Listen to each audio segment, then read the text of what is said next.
완벽주의의 역설. 완벽은 역설적인 말이다. 당신은 완벽해질 수 없지만 이미 완벽하다. 적응적인 사고방식을 지닌 완벽주의자는 이 두 가지 진술이 모두 사실이라고 믿는다. 모든 완벽주의자는 달성할 수 없는 비현실적인 이상을 추구한다. 그러나 부적응적인 사고방식을 지닌 완벽주의자와는 다르게 적응적인 완벽주의자는 이상은 성취하기 위한 게 아니라 영감을 얻기 위한 것이라는 사실을 이해한다. 적응적인 완벽주의자는 이렇게 영감을 받으면서 삶을 살아간다. 자기 자신보다 더 큰 것, 결코 끝낼 수 없는 위대한 일, 평생 노력할 가치가 있는 것에 이끌린다. 이렇게 영감이 가득한 삶을 살리면 당신 안에 있는 완벽주의적인 충동에 익숙해지고 자신에게 완벽주의의 에너지를 포용할 수 있는 권한을 부여하고 거기에 대항하는 게 아니라 함께 협력하는 방법을 배워야 한다. 무언가를 고치거나 없애거나 바로잡는 게 아니라 무언가와 연결되기 위해서 힘써야 한다. 가장 중요한 건 연결이다. 당신은 오랫동안 자신의 약점이나 결정과 연결을 맺어왔다. 단순히 연결되는 소재를 넘어서 그 약점에 자신의 정체성을 집중하지는 않았는지 본인은 알고 있을 것이다. 어느 쪽이든 그것들과의 관계는 끝났다. 이제 자신의 강점과 연결되어야 할 때다. 자신의 강점과 연결되면 완벽주의적인 성향을 건강한 방식으로 본인의 삶과 통합하는 데 필요한 관점이 생길 것이다. 건강하다는 것은 안전하다는 뜻이고 권한이 있다는 뜻이고 자신의 진정한 자아를 반영한다는 뜻이다. 하지만 건강하다고 해서 항상 행복한 것은 아니다. 행복 추구, 쾌락 추구, 웰빙은 두 가지 기본적인 관리로 나눌 수 있다. 웰빙에 대한 해도릭적 접근은 행복을 증가시키고 고통을 피하려고 하는 반면에 에우다이모닉적 접근은 의미를 증가시키는 걸 추구한다. 행복과 의미 있는 경험이 사보 배타적인 것은 결코 아니지만 하나가 다른 하나를 낳지는 못한다. 하나가 하나를 다른 걸 낳지는 못한다. 완벽주의자는 웰리스에 대해서 해도닉적 접근은 전혀 감동스럽지 않고 기본에 불과하다고 여긴다. 그래서 사람들이 완벽주의는 즐길 줄 모른다고 불평하는 것이다. 완벽주의자가 즐기는 방법을 모르는 것은 아니다. 다만 그들은 강한 에우다이모닉 성향을 가지고 있는 것뿐이다. 완벽주의자는 프리스비나 다른 사람이 좋아하는 놀이를 하는 것보다 새로운 과제를 만들고 그 과제를 극복하는 방법을 중심으로 의미를 구축하는 데서 재미를 느낀다. 연구 분야에서는 에우다이모닉 라이프 스타일을 자신의 진정한 잠재력 실현을 나타내는 완벽을 위한 노력이라고 설명했다. 강한 에우다이모닉 지향성은 우리가 얘기를 진행하는 동안에 명심해둬야 하는 완벽주의의 가장 중요한 특징이다. 항상 행복하지 않기 때문에 실패했다고 느낄 필요는 없다. 결하지 않다고 해서 문제가 있는 건 아니다. 당신의 목표는 즉각적인 만족감을 안겨주는 도파민 홍수 속에서 밤낮으로 계속 행복하거나 즐기는 것이 아니다. 그게 목표라면 당신은 쾌락 지향적인 사람이므로 완벽주의자가 아니라 쾌락주의자가 될 것이다. 완벽주의자는 쾌락주의의 실증을 낸다. 완벽주의자는 일하는 것을 좋아한다. 완벽주의자는 도전을 좋아한다. 완벽주의자는 어딘가에 기여하고 무언가를 창조하고 성장하기를 원한다. 진정한 자기의 모습에 적응하라. 당신의 완벽주의에 본능적으로 강한 충동을 느끼든 아니면 어떤 경험 때문에 잠재되어 있던 충동이 드러났던 그것은 중요하지 않다.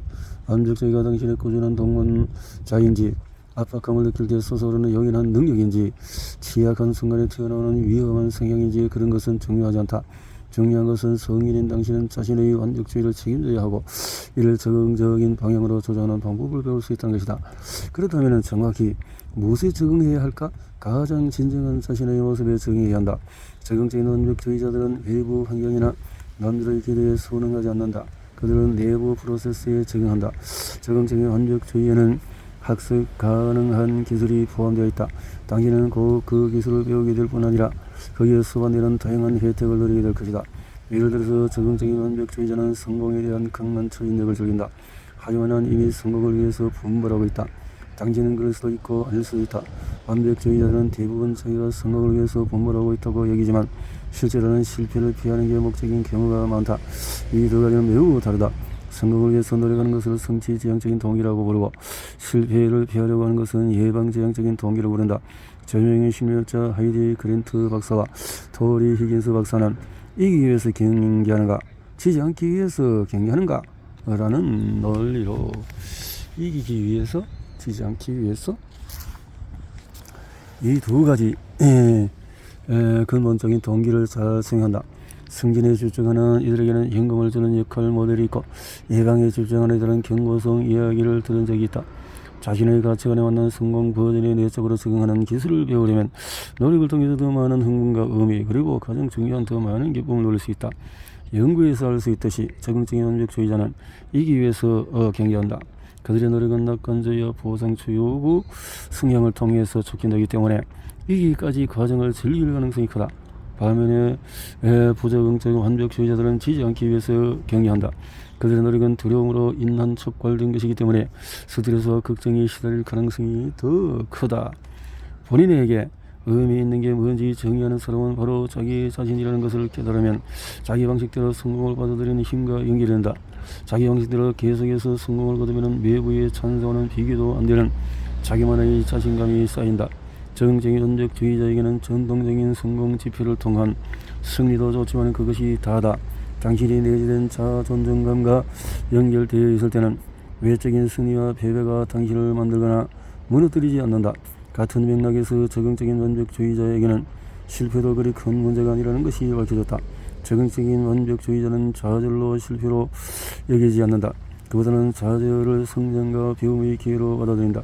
적응적인 완벽주의자는 마법처럼 실망감을 느끼지 않는 게 아니라 그 경험을 통해서 배운 것들에 감사하고 시도 조치에서 스릴을 느끼기 때문에 실망감이 무색해지는 것이다. 그 결과로 대담함이 적응적인 완벽주의의 자연스러운 부작용이라는 것을 알 수 있다. 어떻게 그렇게 안 할 수 있겠는가? 사람들은 실패가 두려워서 자신을 억제하지만 결과가 아닌 과정에서 의미를 수술하는 법을 배우면 실패할 수 없다. 그러면 의미를 찾는 것이 곧 성공인 다이모닉한 삶으로 돌아가게 된다. 참고로 지더라도 그걸 먹지 않으면 얼마나 자주 이길 수 있는지 아는가? 성공률을 높이려면 실패율을 2배로 올려야 한다. 부적응적인 완벽주의자들은 성공을 추구하는 것이 아니라 실패를 위해 도망친다. 부적응적인 완벽주의자는 실패를 피하려고 애쓴다. 수치심을 느끼는 걸 어떻게 피하고 싶기 때문이다. 수치심을 피하는 것은 우리가 할 수 있는 가장 힘들고 쓸데없는 감정 훈련 중에 하나다. 부적응 상태에 있을 때는 과정을 즐길 수 없다. 많이 다치지 않았다고 해서 교통사고를 즐길 수 없는 것과 같은 이유다. 수치심을 피하기 위해서 이기는 것을 목표로 삼는다면 이겨도 기분이 좋지 않고 그냥 심각한 부상을 피했을 때의 기분 정도만 느껴질 것이다. 실패를 피하는 것에서 자기가 정의한 성공을 추구하는 쪽으로 옮겨가는 중요한 변화를 이루면 한마디로 자유로워진다. 그리고 이게 바로 적응적인 완벽주의다. 건강해지는 것은 건강하지 않은 상태를 멈추기 위한 결정이 아니다.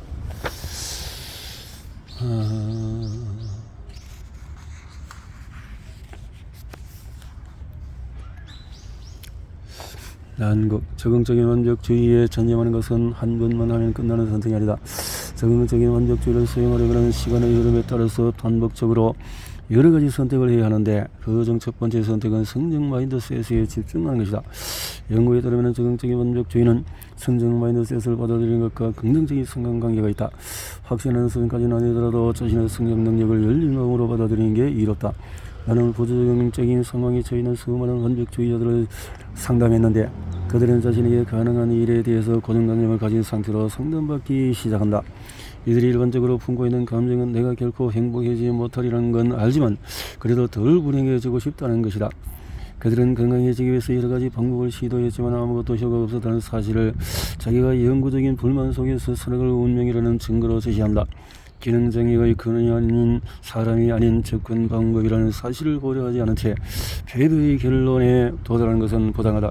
완벽주의를 관리하기 위한 현재의 방식은 제한과 같다. 현재의 모든 전략은 강력한 근저리에 긴 발을 두고 있다. 그래서 완벽주의자들은 평범해지려는 끔찍한 충고를 받는다. 일부러 낮은 점수를 받고 일부러 지각하고 일부러 자랑스럽지 않은 성과를 발표하려고 강요한다. 자신의 완벽주의가 열병처럼 나기를 바라는 완벽주의자들은 이 조언을 따른다. 하지만 이 방법은 효과가 없을 뿐만 아니라 완벽주의자들은 자기가 뭔가 잘못하고 있는 게 분명하다고 가정하기 때문에 기분만 더 나빠진다. 과거에 잘못 시작했던 이력이 당신의 지요, 성장, 번영, 능력이 정체되어 있다는 증거는 아니다. 시작 단계에서 실패했던 이력이 있어도 상관없다. 나는 그런 건 신경 쓰지 않는다. 그래도 그래야 한다. 길고 구불구불한 잘못된 시작의 역사를 진정한 자아를 발견하기 위한 지속적인 능력의 증거로 여기자. 완벽주의를 관리하기 위한 시도한 모든 해결책이 지금까지는 전혀 효과가 없었다는 것을 인정해야 한다. 그 방법들은 모두 잘못된 문제를 해결하고 있기 때문이다. 그것은 당신이 완벽주의자가 되는 것을 멈추도록 하려고 애쓴다. 자신의 본질을 바꾸는 방법으로 치유될 수는 없다. 이 세상에서 진정한 자기 자신으로 살아가는 방법을 배워야만 치유가 가능하다. 고정 마인드 셋에 도전하려면 문제를 잘못 파악하면 해결책도 잘못 선택하게 되는 것을 알아야 한다. 당신은 지금까지 잘못된 해결책에 의존해왔다. 자기 자신이 되지 않으려고 노력하고 자신의 본 모습을 통제하려고 애써왔다. 하지만 진정한 해결책은 건전한 방식으로 자신의 본 모습을 드러내는 것이다. 성장 마인드셋을 선택하려면 잠시 시간을 내서 가능성을 위한 공간을 확보해야 한다.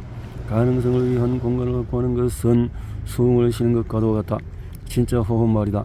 공기가 목구멍으로 흘러들어가게 하자. 기꺼이 그리고 자주 기쁨을 느끼는 삶이 자신에게도 가능하다는 생각하자. 일주일 동안의 웃는 횟수, 인간관계의 질, 밤새 숙면을 취할 수 있는 능력, 더 나아질 수 있도록 단순히 객관적인 가능성을 머리로 인정하는 뿐이라도 자신에게 변화가 가능하다는 생각에 마음을 여는 것이 중요하다. 노력해왔지만 여전히 개방적인 태도를 취할 수 없다면 그래도 상관이 없다. 이 책을 읽는다는 사실 자체만으로도 충분히 마음이 열린 것이다. 자신의 에너지를 의도적인 방향으로 흐르게 한다면 항상 힘들게 느껴지는 삶이 아닌 자기가 원하는 삶을 읽을 수 있다. 아무도 이런 말을 해주지 않았겠지만 자기가 원하는 삶을 읽은 뒤에는 여전히 힘들게 느껴지는 시간이 많다. 차이는 그런 어려움도 가치 있게 느껴진다는 것이다.